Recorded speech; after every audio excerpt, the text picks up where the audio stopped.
महाराणा प्रतापसिंह यांची जयंतीनिमित्त महाराणा प्रताप चौक परिसरात व्याख्यानमालेचे मान्यवरांच्या उपस्थितीत आयोजन करण्यात आले।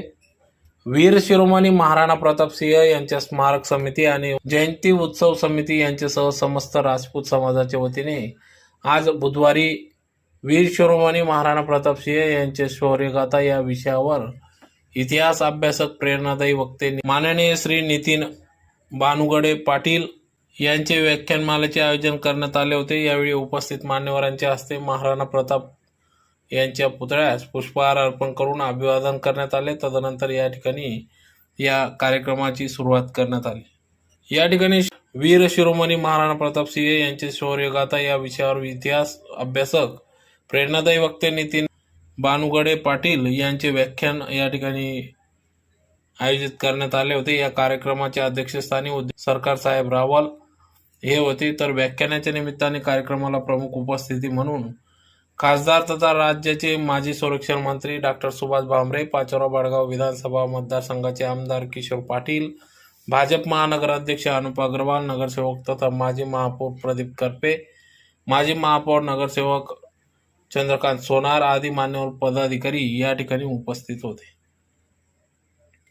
या 2 दिवसीय व्याख्यानमाला सर्व मान्यवरांच्या उपस्थितीत सुरुवात करण्यात आली। तर वीर शिरोमणी प्रतापसिंह यांचे जयंती उत्सव समितीचे अध्यक्ष डॉक्टर दरबार सिंग गिरासे, स्मारक समितीचे अध्यक्ष अजित सिंह राजपूत, नीलेश जाधव, सौ विजया जितेंद्र गिरासे, तेजपाल सिंह गिरासे, रंजित सिसोदिया, ॲडव्होकेट शैलेश राजपूत, जगदीश राणा, विजय सिंह सिसोदिया, प्राध्यापक जसपाल सिसोदिया, गणेश कौर, महेंद्र सिसोदिया, नाना महाले, हरीश चौधरी, नीलेश राजपूत यांच्यासह आदी सर्व पदाधिकारी या ठिकाणी उपस्थित होते।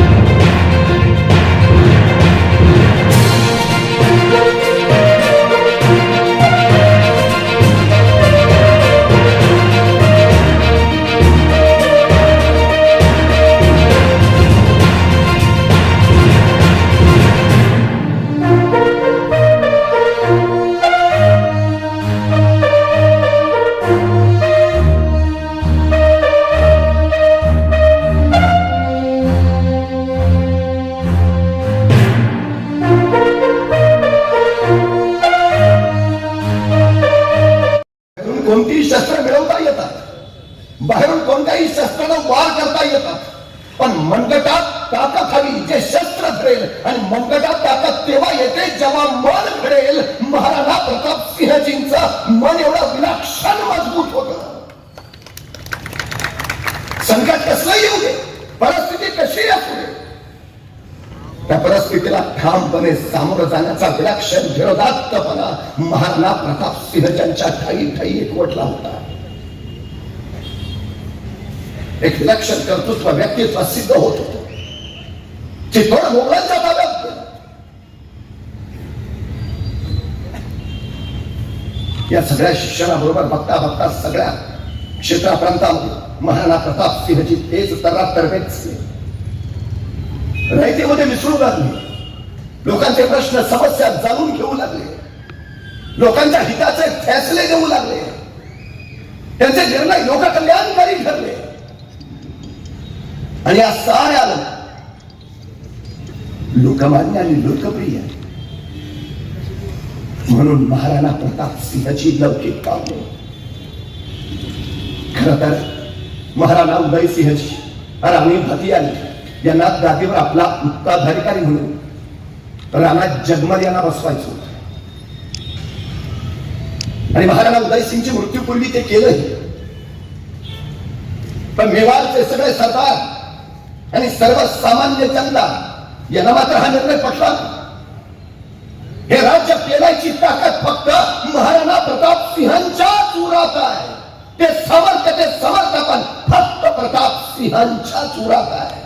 हे राज्य राखायचं असेल, संवर्धित करायचं असेल, वाढवायचं असेल, तर ते काम फक्त महाराणा प्रताप सिंहजीच करू शकतात। ही तमाम मेवाडच्या सरदारांची धारणा होती, ती सर्वसामान्यांची इच्छा होती। विषय आहे आपला पुत्र घडावा, यासाठी एका माऊलीनं आपल्या पुत्राचं नाव प्रतापसिंह ठेवलं. ज्यावेळी मुलगा कळता झाला त्यावेळी त्याला प्रश्न पडला आणि आपल्या आईला त्यानं अजाणतेपणे विचारलं, आई माझं नाव प्रतापसिंह का ठेवलंस? आई म्हणाली, बाळा हिंदुस्थानातल्या मुघल सल्तनतीला गुडघ्यावर आणणारा आणि हिंदुस्थानातला प्रथम सेनानी असा सन्मान मिळवणारा हिंद सूर्य महाराणा प्रतापसिंहजी, त्यांचं स्मरण मला नित्य होत राहावं म्हणून बाळा मी तुझं नाव प्रतापसिंह ठेवलं. या हिंदुस्थानवर असंख्य उपकार ज्याने करून ठेवले, ज्याने असंख्यांना तेजस्वी ओजस्वी प्रेरणा दिली, दृढ निश्चय काय असतो हे ज्याने आपल्या कृतीतनं दाखवून दिलं, स्वाभिमान कसा असतो हे ज्याने आपल्या आयुष्यातनं सिद्ध करून दाखवलं, असीम साहस, विलक्षण धाडस आणि अपार त्याग करण्याची वृत्ती, त्या सद्गुणांचा अलौकिक मूर्तिमंत चेहरा म्हणजे महाराणा प्रतापसिंहजी. बळा मेवाड राजघराण्याचे ते 13वे महान राजे महाराजा उदयसिंहजी आणि महाराणी जयवंताबाई यांचे पुत्र. खर तर त्यांचा जन्म झाला त्यावेळी परिस्थिती बिकट होती, सुरक्षितता नावाला नव्हती. मोगलांचं आक्रमण कधी होईल आणि लढाईसाठी कधी सज्ज राहावं लागेल याचा पायपोस नव्हता. अशा धामधुमीच्या काळामध्ये महाराणा प्रताप सिंहजींचा जन्म झाला. चित्तोडवर मोगलांचं आक्रमण होणार होतं, ती परिस्थिती चित्तोड लढवण्यासारखी नव्हती आणि म्हणूनच महाराणा उदयसिंहजींनी निर्णय घेतला चित्तोड सोडायला हवा. आणि हा छोटा प्रतापसिंह सांगत होता, नाही आपण लढूया, आपण लढूया. महाराणा उदयसिंहजींनी त्यांना समजावून सांगितलं, मला परिस्थिती नाही, चित्तोड सोडावं लागेल. प्रतापसिंहांना विश्वास देण्यास ते यशस्वी झाले. कुंभलगडला आले. खर तर सगळं शिक्षण महाराणा प्रतापसिंहजींचं.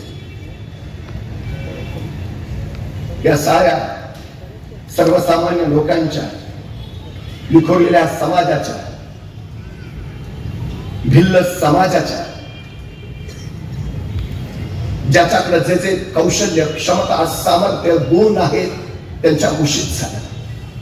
धर्मशास्त्र, अर्थशास्त्र, राज्यशास्त्र, नीतिशास्त्र, समाजशास्त्र याच्यामध्ये प्रतापसिंहजी पारंगत झाले.